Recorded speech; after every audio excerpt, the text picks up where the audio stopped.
Hello buddy, this is Dilip Singh from DSA class Udaipur. Students, आज अपन बात करेंगे इकोनॉमिक्स की, बात करेंगे आरबीएससी बोर्ड्स को लेकर बात करेंगे। इस पर्टिकुलर वीडियो के अंदर देखेंगे कि आरबीएससी बोर्ड्स के अंदर बात करें तो दो बुक्स चलती है, एक तो माइक्रो इकोनॉमिक्स और एक चलती है मैक्रो इकोनॉमिक्स। कौन सी? एक चलती है इंट्रोडक्शन टू माइक्रो इकोनॉमिक्स और एक चलती है मैक्रो इकोनॉमिक्स। ये पर्टिकुलर वीडियो आरबीएससी स्टूडेंट्स के लिए ही है।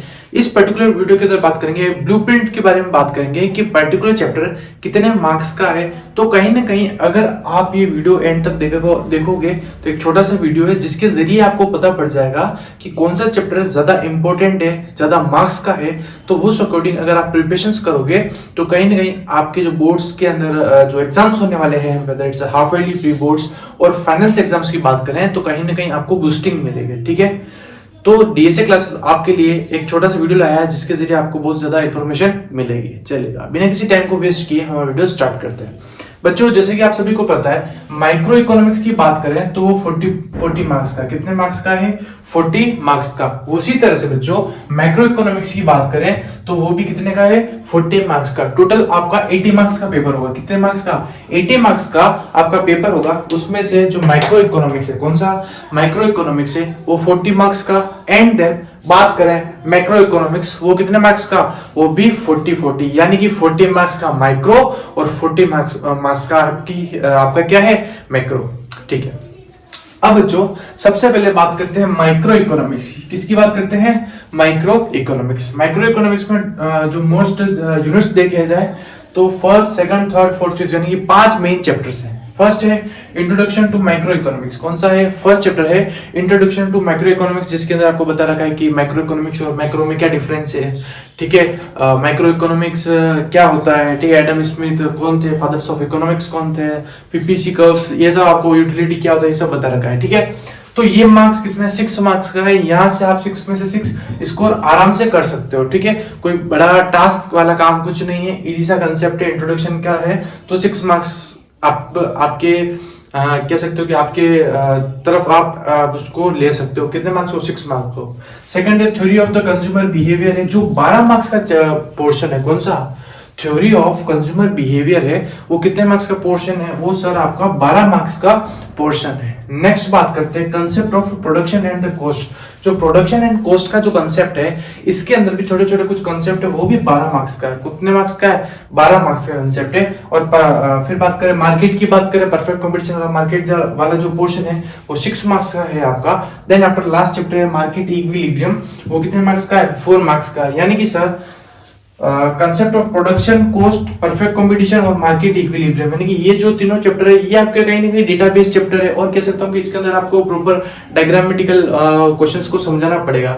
लेकिन इंट्रोडक्शन और थ्योरी वाला थ्योरी ऑफ कंज्यूमर बिहेवियर है, यहाँ से ये बिल्कुल थ्योरी पोर्शन है, आपको लर्न करना है अच्छे से और आप अच्छा स्कोर कर सकते हो। अब बच्चों नेक्स्ट बात करते हैं मैक्रो इकोनॉमिक्स। किसकी बात करते हैं? Macro economics. ये कितने मार्क्स का है सर? ये भी 40 मार्क्स का है। ठीक है, हो सकता है कि इस बच्चे का माइक्रो स्ट्रॉन्ग हो और हो सकता है कि इसका मैक्रो स्ट्रॉन्ग हो। तो नेशनल इनकम की बात करें, इंट्रोडक्शन टू नेशनल अकाउंटिंग की बात करें तो वो है आपका 8 मार्क्स का। कितने मार्क्स का है बच्चों? 8 मार्क्स का। कितने मार्क्स का है? 8 नंबर का है। ठीक है, फिर मनी एंड बैंकिंग, जो मनी एंड बैंकिंग है वो कितने मार्क्स का है? वो भी 8 नंबर का है। जो बैंकिंग वाला है वो और मच इंपॉर्टेंट है एज कम्पेयर टू मनी वाला, यानी कि बैंकिंग वाला जो पोर्शन है वो ज्यादा इंपॉर्टेंट रहता है। ठीक है, ये वीडियो पर्टिकुलर आरबीसी वाले स्टूडेंट्स के लिए है। थर्ड है ये पूरे आपको ब्लूप्रिंट है ना इकोनॉमिक्स का। चैप्टर 3 की बात करते हैं तो वो भी कितने मार्क्स का है? 8 मार्क्स का। कितने मार्क्स का है बच्चों? 8 मार्क्स का आपका है। ठीक है, determination of income and employment वाला जो पोर्शन है वो। फिर गवर्नमेंट बजट की बात करते हैं, ये भी 8 नंबर का गवर्नमेंट बजट आपको बोर्ड्स पूछ रहा है। And chapter number 5 open economy की बात करते हैं, जिसमें पीओपी है, छोटा मोटा कोई कंसेप्ट है, वो भी कितने मार्क्स का है? वो भी है 8 मार्क्स का। तो बच्चों आपको पता चल गया होगा ब्लूप्रिंट के जरिए कि इकोनॉमिक्स में किस टाइप से तैयारी करना है, कौन सा पोर्शन है जिसको अपने को ज्यादा फोकस करना है और किस पोर्शन से आप नंबर अच्छे ग्रैब आउट कर सकते हो। ठीक है, कि पर्टिकुलर चैप्टर में कहाँ से आने का चांसेस है, कि कितने मार्क्स में क्वेश्चन आएगा एंड ऑल। ठीक है, तो इस सब चीजों की बात करते हैं तो ये सब चैप्टर्स लिख लिए, national income, money banking, ADS, government budget, open economy, introduction to micro economics, consumer behaviour, production and cost and market वाला पोर्शन। ठीक है, और कुछ टॉपिक ऐसे हैं जो रिलेटेड हुए वो भी मैं आपको इसी वीडियो में बताऊंगा।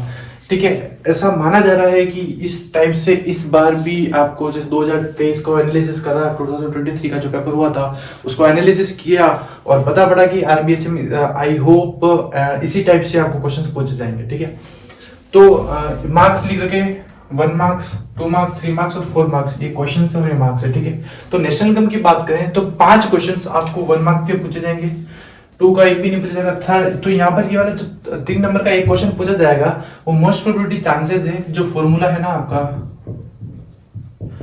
फॉर्मूला बेस्ड क्वेश्चन ही आएगा। ठीक है, तो टोटल नंबर ऑफ क्वेश्चंस कितने होंगे? 5 क्वेश्चन तो 1 नंबर के और एक क्वेश्चन 3 नंबर का, तो 5 और 1 6, टोटल नंबर ऑफ क्वेश्चन कितने होंगे? 6 क्वेश्चन।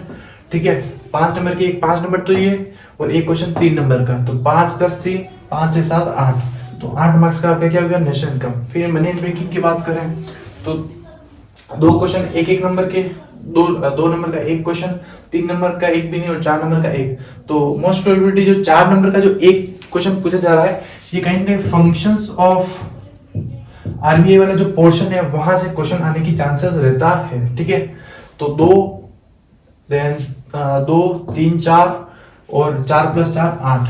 ठीक है, तो टोटल नंबर क्वेश्चंस की बात करें 2 3 और एक ही है। ठीक है, एक क्वेश्चन तो ये हो गया 1 2 3। ठीक है, तो ये आ गया। देन आफ्टर बात करें एडीएस की बात करें, 1 नंबर के 2 क्वेश्चन, 2 नंबर के 3 क्वेश्चन, तो ये कितने क्वेश्चन? टोटल नंबर क्वेश्चंस की बात करें कितने हो गए? 5 क्वेश्चन हो गए, कितने मार्क्स के? 8 मार्क्स के। गवर्नमेंट बजट का भी है, छोटे छोटे क्वेश्चन 5, फिर बड़ा क्वेश्चन 2 नंबर का, 2 क्वेश्चन 2 नंबर का एक भी क्वेश्चन नहीं पूछा जाएगा, फिर बड़ा क्वेश्चन 3 नंबर का एक क्वेश्चन आएगा, 4 नंबर का कोई भी क्वेश्चन नहीं। टोटल नंबर ऑफ क्वेश्चंस कितने हो गए? 6 क्वेश्चन, कितने मार्क्स के? 8 मार्क्स के। तो इस टाइप से ब्लूप्रिंट आपके सामने दिख रही है। जो 23 का कौन सा 2023 का जो आपका आरबीएससी का जो पेपर हुआ था उसको एनालिसिस कर ये ब्लूप्रिंट कह सकते कि ऐसे चांसेस है कि इस टाइप से ही क्वेश्चंस फ्रेम आउट होंगे। पिछले साल भी इसी टाइप से आएंगे, तो इस बार भी आई होप कि इसी टाइप से क्वेश्चन आएंगे। तो इस ब्लूप्रिंट को एक बार आप जो भी आपका कह सकते कि जो नोट्स को भी उसमें इकोनॉमिक्स के वहां पर लिख लेना, जैसे आपको पता रहे कि कौन सा क्वेश्चन कितने मार्क्स का आ सकता है, चांसेस है एस्टिमेटेड। ठीक है, ये क्या बच्चों प्रोबेबिलिटी है ना। तो आई होप कि किस टाइप से कहाँ से क्वेश्चन आ रहा है, कितने क्या आ रहा है, तो आपको पता है। जैसे कि अभी इंट्रोडक्शन की बात करें तो 1 नंबर के कितने क्वेश्चन? 4, 2 नंबर का एक क्वेश्चन, फिर तो क्वेश्चन कितने हो गए? टोटल 4 और 1 5 क्वेश्चन, कितने नंबर के? 6 नंबर का। ठीक है, कंज्यूमर बिहेवियर की बात करें तो 1 नंबर के कितने? 4 क्वेश्चन, 2 नंबर के 2 क्वेश्चन और 1 नंबर का 4 क्वेश्चन और फिर 7 क्वेश्चन हो रहे 12 नंबर के। ठीक है, उसी तरह से प्रोडक्शन एंड कॉस्ट और मार्केट कौन सा है? परफेक्ट कंपटीशन वाला जो पोर्शन है वही वाला है। ठीक है, अब एक चीज की और बात कर लेते हैं सर, वो है डिलीटेड टॉपिक्स। क्या है डिलीटेड टॉपिक्स की बात करें तो 2023 में 2000 जो बच्चे पुरानी एनसीईआरटी को यूज कर रहे हैं वो उस चीज का ध्यान रखें। खाली परफेक्ट कंपटीशन वाला जो पोर्शन है वही आपके सिलेबस में है। नॉन जैसे कि ओलिगोपोली, ठीक है, इम्परफेक्ट मार्केट क्या होता है, ये वाला आपके करिकुलम में एनसीईआरटी में जो न्यू फ्रेशर्स जो बुक्स है वहां पर तो नहीं है।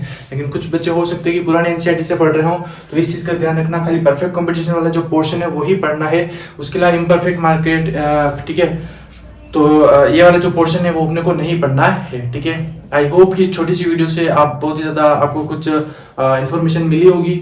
Thank you and have a nice day team DSA. और ज्यादा से ज्यादा इस प्लेटफॉर्म को शेयर करना। अभी तक जिसने इस चैनल को सब्सक्राइब नहीं कर रखा है तो चैनल को सब्सक्राइब जरूर करना। Thank you and have a nice day team DSA.